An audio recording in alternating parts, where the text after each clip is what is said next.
Hi అండి, మీరు చూస్తున్నారు తెలుగు వెబ్ గురు ఛానల్. నేను మీ సంతోష్. ఈ లెక్చర్లో మనం కొత్త కోర్స్ ఒకటి స్టార్ట్ చేయబోతున్నాము. సో ఎవరైతే ప్రోగ్రామింగ్ నేర్చుకోవాలి, సాఫ్ట్వేర్లోకి ఎంటర్ అవ్వాలి, లేదంటే నాకు ప్రోగ్రామింగ్ నేర్చుకోవాలని చాలా ఇంట్రెస్ట్ అని అనుకుంటున్నారో, ఏదైతే నాకు అస్సలు ఏం రాదు, ఎక్కడి నుండి స్టార్ట్ చేయాలి అని అనుకుంటున్నారో అలాంటి వాళ్ళ కోసమే ఈ కోర్స్ అనమాట. సో అసలు ఏమీ తెలియదు కంప్యూటర్ గురించి.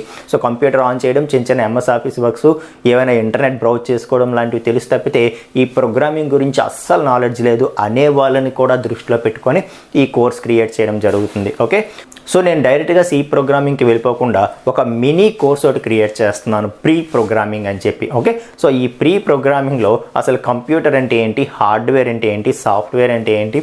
ఓకే, సో సాఫ్ట్వేర్లో మనం ప్రోగ్రామ్స్ మన ఓన్గా డెవలప్ చేయాలంటే ఏ మెథడాలజీస్ ఫాలో అవ్వాలి, ఇవన్నీ కూడా కవర్ చేయబోతున్నాను. Okay, so very few 4 or 5 వీడియోస్లోనే చెప్పేస్తాను, ఒక మినీ కోర్స్ అనమాట. Okay right. సో ఇందులో ఈ కోర్స్ మీరు ఫాలో అయ్యి, సో ఎవరైతే ఈ కోర్స్ ఫాలో అయ్యి నెక్స్ట్ నేను చెప్పబోయే సి ప్రోగ్రామింగ్కి వెళ్తారో వాళ్ళు ఖచ్చితంగా మీ ఓన్గా మీరు ప్రోగ్రామ్స్ డెవలప్ చేయగలుగుతారు. ఓకే, సో ఫస్ట్ మనం ఎక్కడి నుండి స్టార్ట్ చేద్దామంటే introduction to computers and programming నుండి స్టార్ట్ చేద్దాం. ఓకే, సో అసలు కంప్యూటర్ అంటే ఏంటి, కంప్యూటర్ మనకి ఎందుకు యూజ్ అవుతుంది, ఓకే, అలాగే ఈ కంప్యూటర్ అనేది ఇందులో పార్ట్స్ ఏమేమి ఉంటాయి, ఇవన్నీ కూడా ఫస్ట్ మనం తెలుసుకుందాం. ఆ తర్వాత నెక్స్ట్ కాన్సెప్ట్స్ చూద్దాం. సో కంప్యూటర్స్ అనేవి మనకి ఎలా యూజ్ అవుతాయి, సో కంప్యూటర్స్ అనేవి మనకి ఎలా యూజ్ అవుతాయి, డైలీ మన లైఫ్లో పార్ట్ అయిపోయాయి కదా. స్కూల్లో తీసుకోండి, సాఫ్ట్వేర్ యూజ్ చేయడానికి, సో అక్కడ ఉండే స్టూడెంట్స్ వాళ్ళ డ్రాయింగ్స్ కావచ్చు, నోట్స్ కావచ్చు, ఆన్లైన్ క్లాసెస్ కావచ్చు, ఒక వర్క్లోకి వెళ్తే ఆ వర్క్లో వాళ్ళ బిజినెస్ సాఫ్ట్వేర్స్ రన్ చేసుకోవడానికి కావచ్చు, డైలీ ప్రజెంటేషన్స్ కావచ్చు. సో దేనికైనా అండి, ఒక బ్యాంకింగ్ తీసుకుంటే బ్యాంకింగ్లో మనకు సాఫ్ట్వేర్ లేకుండా మనం ముందుకే వెళ్ళలేము అసలు.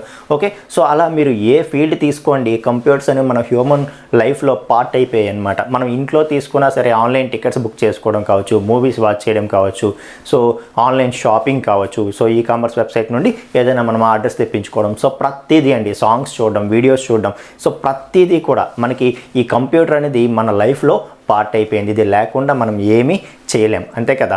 రైట్. సో అసలు ఏంటి మరి కంప్యూటర్ ఏం చేస్తుంది ఇది, సో దీంట్లో పార్ట్స్ ఏమేమి ఉంటాయి, హార్డ్వేర్ అంటే ఏంటి, సాఫ్ట్వేర్ అంటే ఏంటి అనేది కొంచెం మనం తెలుసుకునే ప్రయత్నం చేద్దాం.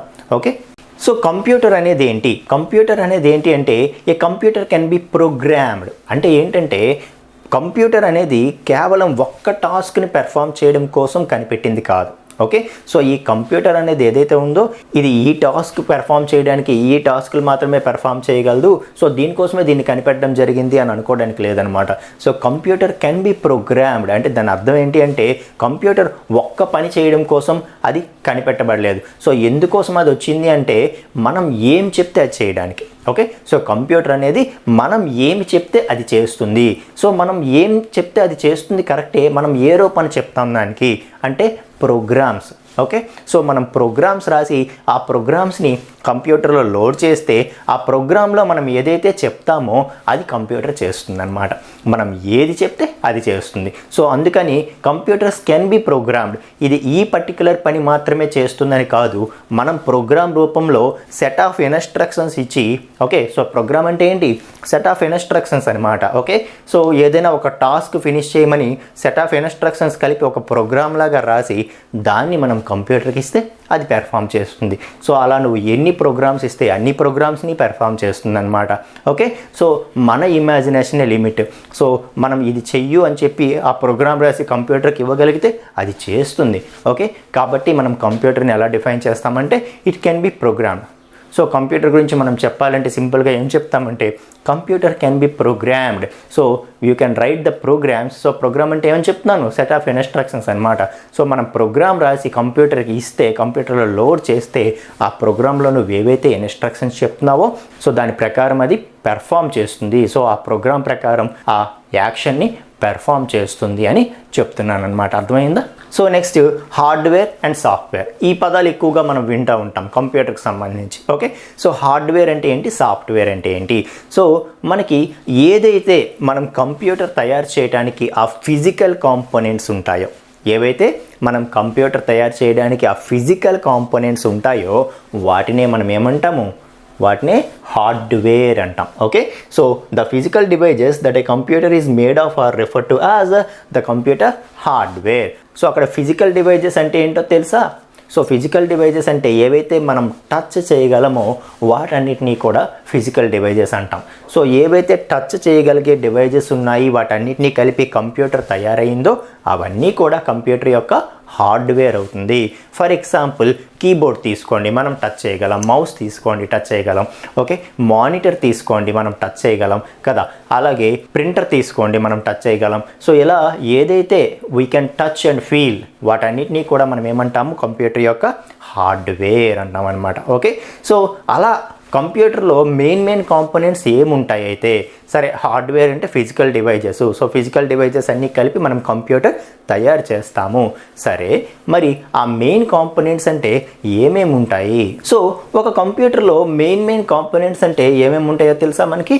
So central processing unit, main memory, secondary storage devices, input devices and output devices. So మనకి మెయిన్లీ ఈ కాంపోనెంట్స్ అనేవి ఒక కంప్యూటర్లో ఉండడం అనేది జరుగుతుందన్నమాట. So central processing unit, main memory, secondary storage devices, input devices and output devices. So ఏంటి ఒక్కొక్క దాని గురించి మనం చూస్తే, సెంట్రల్ ప్రాసెసింగ్ యూనిట్ అంటే ఏంటో తెలుసా? CPU షార్ట్కట్లో సెంట్రల్ ప్రాసెసింగ్ యూనిట్.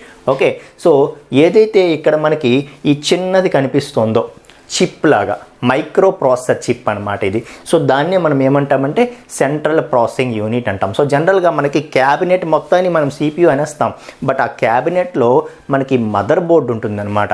ఆ మదర్ బోర్డులో మనం ఈ ప్రాసెసర్ అనే ఈ మైక్రో ప్రాసెసర్ చిప్ని మనం ఇన్సర్ట్ చేస్తాం. సో దాని ఒక్కదాన్నే మనం ఏమంటామంటే జనరల్గా CPU అంటాం అనమాట, సెంట్రల్ ప్రాసెసింగ్ యూనిట్. సో మన సిస్టంలో ఒకే ఒక్క ప్రాసెసర్ ఉంటే ఆ ప్రాసెసర్నే మనం ఏమంటాము, CPU అంటాం అనమాట. ఓకే, సో ఈ ప్రాసెసర్, ఈ CPU అనేది ఏం చేస్తుందో తెలుసా? ఈ ప్రోగ్రామ్స్ ఏవైతే ఉన్నాయో, మనం ఏవైతే సాఫ్ట్వేర్స్ డెవలప్ చేస్తామంటున్నామో వాటన్నిటిని రన్ చేసేది ఎవరో తెలుసా? CPU. ఓకే, సో మనం సిస్టమ్ ఆన్ చేసే దగ్గర నుండి, సిస్టమ్ ఆన్ అవ్వగానే మనకి విండోస్ ఏదో ఒకటి ఆపరేటింగ్ సిస్టమ్ లోడ్ అవుతుంది, మనకి స్క్రీన్ వస్తుంది, మనం రకరకాల యాక్షన్స్ పెర్ఫామ్ చేస్తాం, సాంగ్స్ చేస్తాం, ఇంటర్నెట్ చూస్తాం. ఓకే, సో అలాగే మనం ప్రోగ్రామ్స్ చేస్తాం, సాఫ్ట్వేర్స్ డెవలప్ చేస్తాం, మన పని అంతా అయిన తర్వాత షట్ డౌన్ చేస్తాం. సో స్టార్ట్ చేసినప్పటి నుండి షట్ డౌన్ చేసినంత వరకు ప్రతిదీ రన్ అవుతోంది అంటే అవన్నీ రన్ చేసేది ఎవరు? CPU. Okay, so processor. Okay, so ఈ ప్రాసెసర్ ఎలా ఉండేదో తెలుసా? ఇప్పుడైతే ఈ మన అరచేతిలో పట్టేంత చిన్నది ఇప్పుడు ఈ ప్రాసెసర్, మైక్రో ప్రాసెసర్ చిప్ అనమాట. బట్ ఓల్డెన్ డేస్లో ఒక రూమ్కి రూమ్ ఆక్యుపై చేసేసేది అనమాట. సో చూడండి, ఇక్కడ ఒక రూమ్కి రూమ్ మొత్తాన్ని ఆక్యుపై చేసేస్తుంది అనమాట. సో అక్కడ నుండి డిఫరెంట్ ఎవాల్యుయేషన్స్లో మనం అంత పెద్దది నుండి ఇంత చిన్నగా ఉండేటటువంటి ప్రాసెసర్ని కూడా మనం తయారు చేసుకోగలిగాము. ఈవెన్ అంతకంటే ఇది చాలా పవర్ఫుల్ అనమాట, micro processors. Okay, right. So అది మనకి సెంట్రల్ ప్రాసెసింగ్ యూనిట్. సో నువ్వు ఏదైనా ప్రోగ్రామ్ రా, ఏదైనా సాఫ్ట్వేర్ రా, ఏదైనా క్రియేట్ చేయి, బట్ అది సిస్టంలో రన్ అవ్వాలి అంటే రన్ చేసేది ఎవరు అంటే CPU ఆర్ ప్రాసెసర్ అని చెప్తున్నాను అనమాట. ఓకే, అలాగే మెయిన్ మెమొరీని మనం ఏమంటామో తెలుసా? ర్యామ్ అంటాం. సో ర్యామ్ అంటే ఏంటి? Random access memory. So RAM అంటే ఏంటి? Random access memory. ర్యామ్ అంటే ఏంటి? Random access memory. సో దీన్ని మనం మెయిన్ మెమొరీ అంటాం. ఎలా ఉంటుందో తెలుసా? మనకి స్కేల్ ఎలాగైతే ఉంటుందో ఆ స్కేల్ అంత సన్నంగా ఉండి దాని మీద చిన్న చిప్స్ ఉంటాయి అన్నమాట. ఓకే, సో దాన్నే మనం ర్యామ్ అంటాం, ర్యాండమ్ యాక్సెస్ మెమొరీ. సో దీన్నే మనం ఇంకొక పేరు కూడా ఏం చెప్తామంటే మెయిన్ మెమొరీ అంటాం అనమాట. ఓకే, సో ఈ మెయిన్ మెమొరీ అనేది చాలా ఇంపార్టెంట్. ఓకే, సో ఏదైతే మనకి ప్రాసెసర్ అనేది ప్రాసెసర్ని రన్ చేస్తుందో, ప్రోగ్రామ్స్ని రన్ చేస్తుందో, ఆ రన్ అవుతున్నంతసేపు సో నీకు ఏదైనా ప్రోగ్రామ్ రన్ అవ్వాలి అంటే ముందు దాన్ని మెయిన్ మెమరీలోకి తీసుకురావాలి. ఓకే, సో మన సిస్టంలో ఏ ప్రోగ్రామ్ రన్ అవ్వని దాన్ని ఫస్ట్ ఎక్కడికి తీసుకురావాలి? మెయిన్ మెమరీలోకి తీసుకురావాలి. మెయిన్ మెమరీలోకి లోడ్ చేసిన తర్వాతే ప్రాసెసర్ అనేది ఆ పర్టికులర్ ప్రోగ్రామ్ని రన్ చేయగలుగుతుంది అనమాట. ఈవెన్ మనం ఫస్ట్ సిస్టమ్ ఆన్ చేయగానే మనకి ఆపరేటింగ్ సిస్టమ్ లోడ్ అవుతుంది కదా, విండోస్, లైనక్స్, మనం ఏది వాడితే అది, మ్యాకింటోస్ ఏదైతే అది. ఓకే, సో అది లోడ్ అయినప్పుడు ఫస్ట్ అది ఎక్కడ లోడ్ అవుతుందో తెలుసా? ఫస్ట్ మనకి హార్డ్ డిస్క్లో ఉంటుంది. కాకపోతే మనకి ఫస్ట్ సిస్టమ్ ఆన్ చేసినప్పుడు ఆ ఆపరేటింగ్ సిస్టమ్ ఫైల్స్ అన్నీ కూడా మెయిన్ మెమరీకి వస్తేనే మనకి సిస్టమ్ ఆన్ అవుతుంది. అర్థమైందా? అది కూడా ప్రోగ్రామే కదా. సో మనకి ప్రాసెసర్ అనేది ఏదైనా రన్ చేయాలంటే ఫస్ట్ ఆ ప్రోగ్రామ్స్ని మెయిన్ మెమరీలోకి తెచ్చుకొని అప్పుడు మాత్రమే అది రన్ చేయగలుగుతుంది. సో ఈ మెయిన్ మెమరీ అనేది ఏంటో తెలుసా? Random access memory. ఇదేంటో తెలుసా? ఇది వాలటైల్ అండి. సో దీన్ని వాలటైల్ టైప్ ఆఫ్ మెమరీ అంటాం. అంటే ఏంటంటే ఇది ఒక టెంపరరీ మెమరీ అనమాట. ఓకే, సో మనం ఫర్ ఎగ్జాంపుల్ ఒక స్లేట్ తీసుకోవచ్చు. సో ఏదైనా క్యాలిక్యులేషన్స్ చేసినప్పుడు ఆ వర్క్ చేస్తున్నంతసేపు మనం ఏం చేస్తాం? ఆ స్లేట్ మీద రాస్తాం. ఓకే, సో మన వర్క్ అంతా ఫినిష్ అయిపోయిన తర్వాత స్లేట్ని క్లియర్ చేసేస్తాం కదా.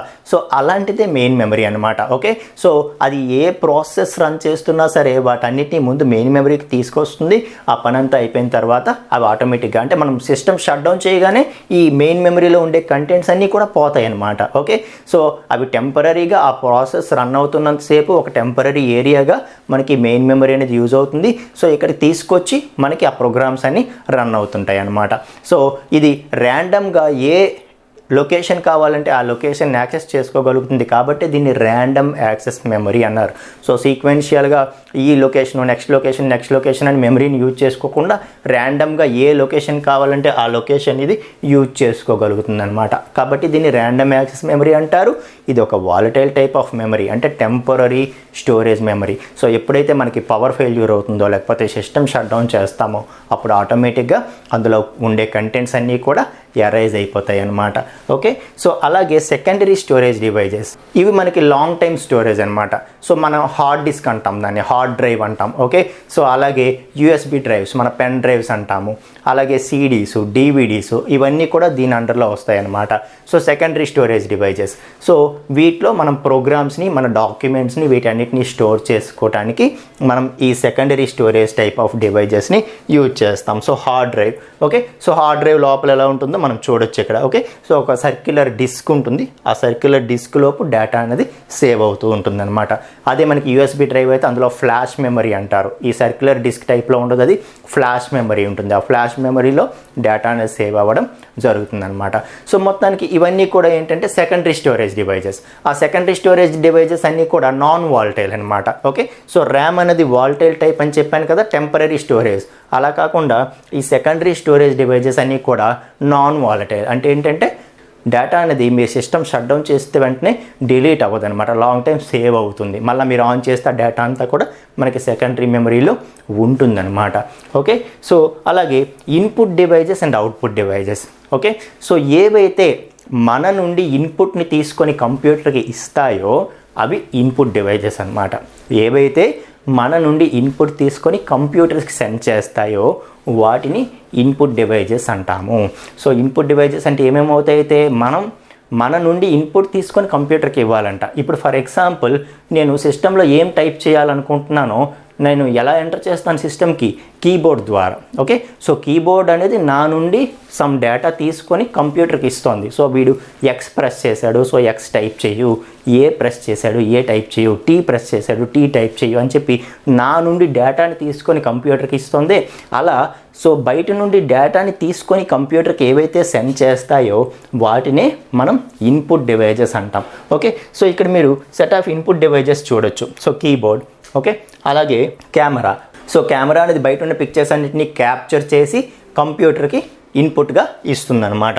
అలాగే ట్యాబ్లెట్, మనం ఏదైనా రాస్తే ఆటోమేటిక్గా ఆ టెక్స్ట్ అనేది అక్కడ పడుతుంది, లేదు డ్రాయింగ్స్ అవి వేసినా పడుతుంది. అలాగే మనకి ఈ స్కానర్. ఓకే, సో స్కానర్ అనేది ఏంటి?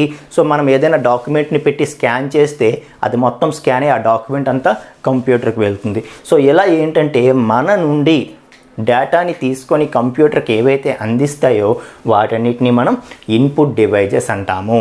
ఓకే, అలాగే కంప్యూటర్ ఏదైతే ప్రొడ్యూస్ చేస్తుందో రిజల్ట్స్ని వాటిని మనకి చూపించడానికి ఓకే సో ఏవైతే డివైజెస్ ఉంటాయో వాటిని అవుట్పుట్ డివైజెస్ అంటాం.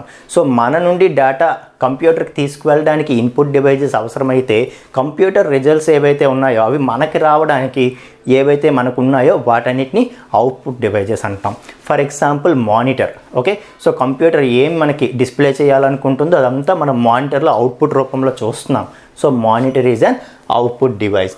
ఓకే, అలాగే ప్రింటర్. మీరు ఏదైనా ఇది నాకు పేపర్ రూపంలో కావాలి అని చెప్పి ప్రింట్ కొట్టగానే ఆ ప్రొడ్యూస్ చేసిన రిజల్ట్ని మీకు ప్రింట్ రూపంలో అది ఇస్తుంది. కాబట్టి printer is a output device. Okay, so మనకి రిజల్ట్స్ కంప్యూటర్ నుండి ఏ రూపంలో వస్తున్నాయో, ఏ డివైజెస్ ద్వారా వస్తున్నాయో అవన్నీ అవుట్పుట్ డివైజెస్ అవుతాయి అన్నమాట.